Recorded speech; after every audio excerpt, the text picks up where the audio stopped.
Cutoff open to ace-9. We jammed 17 bigs with ace-jack diamonds.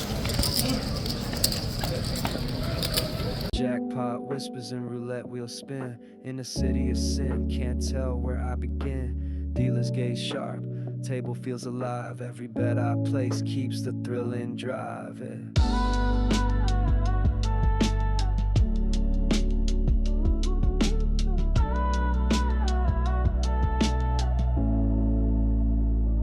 Torching with TJ, stacking my dreams. Vegas heat rising, nothing's what it seems. Chasing that river, life on the edge. Every chip I push, I'm making my pledge. Alright, Gladiators Day 2. The Brits are here. Are you in the Gladiators? No, Mini-Main Day 1. Mini-Main Day 1. Unfortunately, no.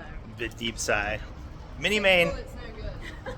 One for it, no good. Sorry, car trying to run me over. Mini-Main's $1,000 buy-in and frees up per flight.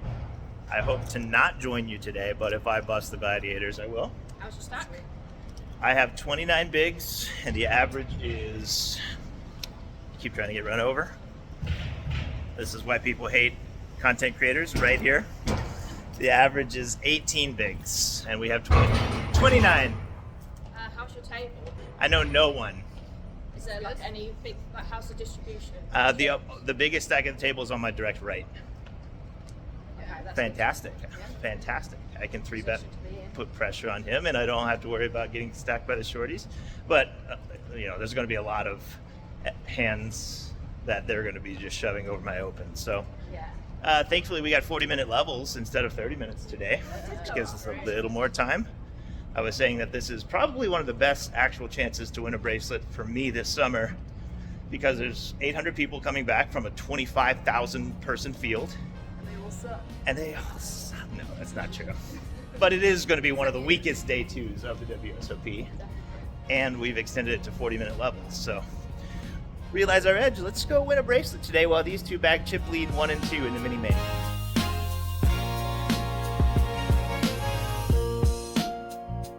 On first break in the Poker Lounge of the Gladiators, and Fiona is here. Hi, Hello, Fiona. team. Hello. You didn't sleep enough last night. I did you? not. What time is it on your internal clock right now? Like 5 p.m.? I don't know. She doesn't, yeah. 9 p.m.? 9 p.m. Yeah. Yeah. 8 hours ahead, right? Yes. Justin from the UK. Yes. She's going to be in the Poker Lounge every day. Woo, woo, Come partying. say hi. I have... We started the day with 820 people. Mm-hmm. We're down to 379. You're doing great. 378 players between me and a bracelet. You go get them. Thank you. You're such a hype girl. That was, you go get them. You got I'm this. so jet lagged.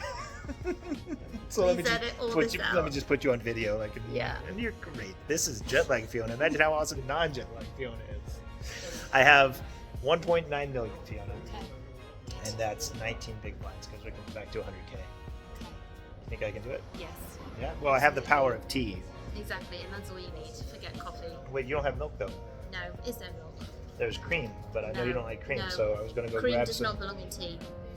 You heard it here first. Yeah. Is that a hot take? I don't know. I'm not from the UK. Cream does not belong in tea. All right, we'll get some milk.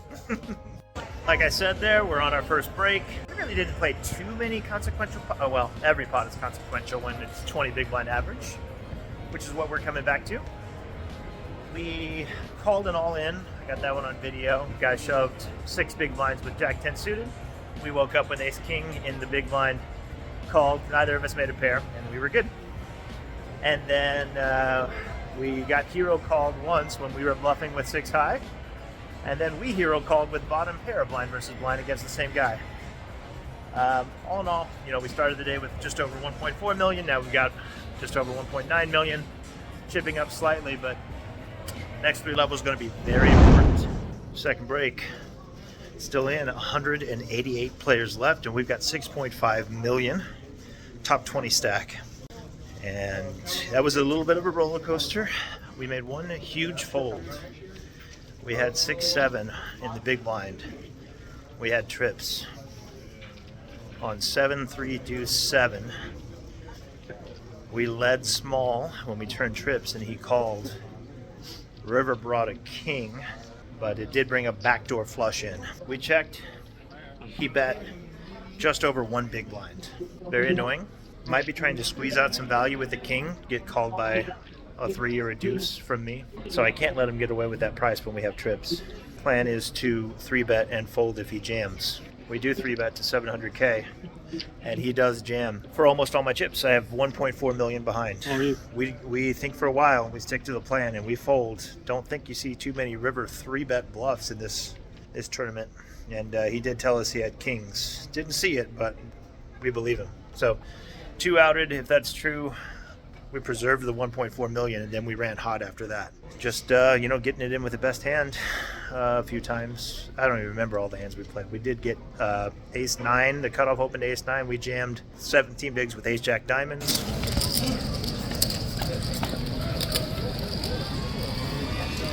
flopped to 9. But we turned to jack. And then our table broke shortly after that. Moved to a new table and just won 3 small-ish hands in a row. And now we've got 6.2 million. Only 188 players left. We're way above average. You can look around the room and see everybody that's still in the tournament. So it's getting kind of real. Getting real.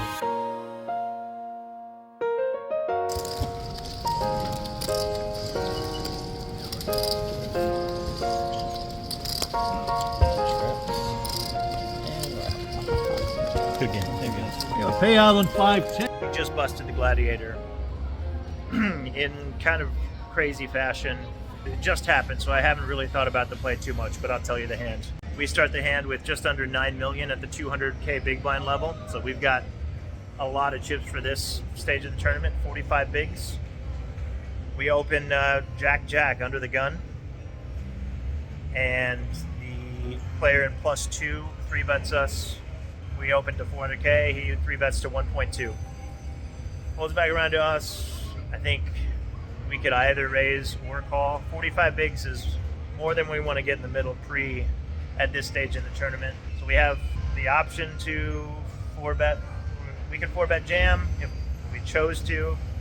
We could 4-bet not all in, or we could just call and play post. We decided to call. Flop is 9-8 deuce. With it's rainbow, 9-8 deuce rainbow. Flop an overpair. We check. He continues for 800,000. We just call again. Then the turn is an offsuit 6, completing the rainbow. We check. He bets 1.5 million. Not loving it, but I don't think we can fold to 2 barrels yet. Hoping we hit call, see a low card, and it goes check, check, and he gives up. Not too many people 3-barreling off for their tournament life with ace high in this one. But we call, leaving ourselves, what is it, about 4, just about 4 million behind. River rolls off a 7. So it puts 4 to a straight on the board, and we've got Jack-Jack blocking Jack-10 suited. It would have been an open-ender. I think we would have played it the same way if we had Jack-10. So here we're thinking he either has ace high and he's been bluffing this whole time, or he has an overpair, such as queens, kings, aces.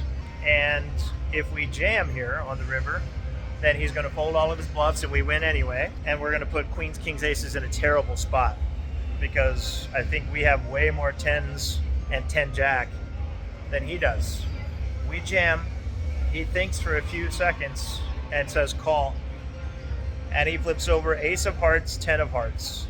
Chose to 3-bet us pre-light, just double barrel, blasting off against what looks like a very strong range from us. Just looks like we have sets and overpairs. As the under the gun raiser, now we call 2 of his barrels. And he just binks, runner, gutter. So I turn my pocket jacks into a bluff, and he has the 10. I thought I was turning him into a bluff. He's just going crazy with ace-10, trying to get me to fold.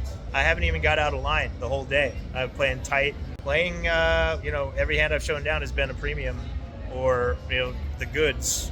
So I don't know why he chose to just start attacking me, one of the other big stacks at the table, when I'm one of the ones that can, do the most damage to him.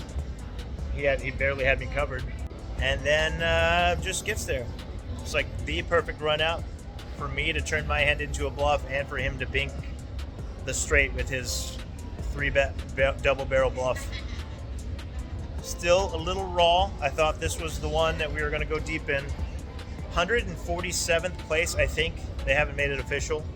Out of nearly 25,000 people.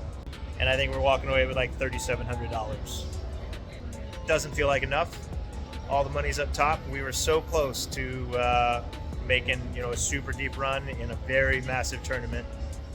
420,000 up front. But instead, one big pot, one misstep, one guy choosing to go crazy against me. Now cards face up. You say, well, you should have just 4-bet ripped pre-flop. Or if you just, check raise the flop or the turn and get it in, he has to fold. Obviously, that's true. But then he just has aces, and you guys all say, well, how can you ever rip? He obviously has an overpair. It's easy to say after you see the cards, and yeah, of course, I wish I would have put in another bet pre-flop or check raise the flop when I flop an overpair.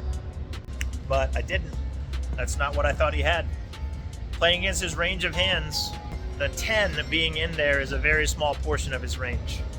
Unfortunately, that's what he had this time, and it means we're out of the tournament. I don't know. I might end up regretting it.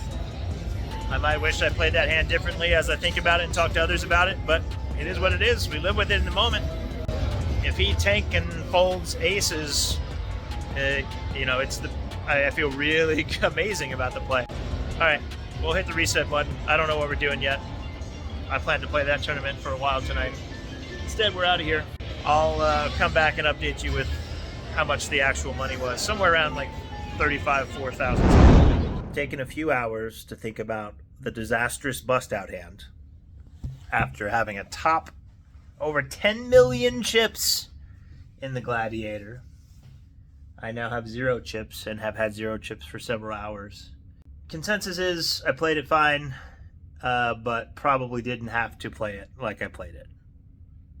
And that field with that many chips could have folded pre, could have 4-bet pre to simplify the decisions instead of, taking one big spot to, even if I thought I was right, which I was until he got there on the river. Didn't have to make it that hard on myself.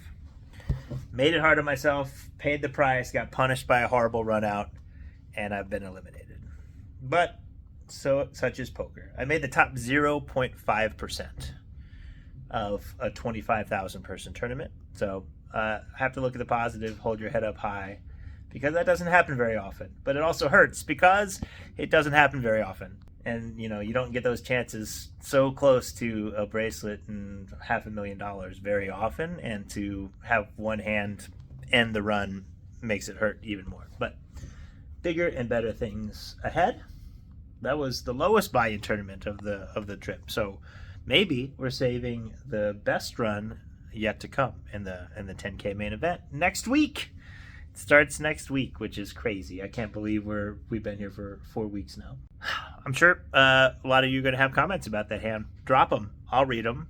I might consider them. I might not. But I enjoy reading your opinions. Everybody thinks about this game differently. Playing my style got me that far. So you can't really criticize it when it fails at the end.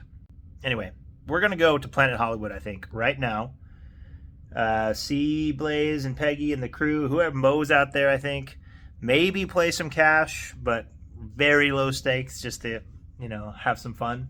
Maybe get some food, maybe just hang out, grab a drink. I don't know what's going to happen, but it's still early and I don't have to get up first thing in the morning. We're just commentating on the live stream over at Aria tomorrow. So day off, quote unquote, tomorrow. Easy day tomorrow. So we're going to go out and enjoy the city tonight. See what's happening over at the new Planet Hollywood Poker Room.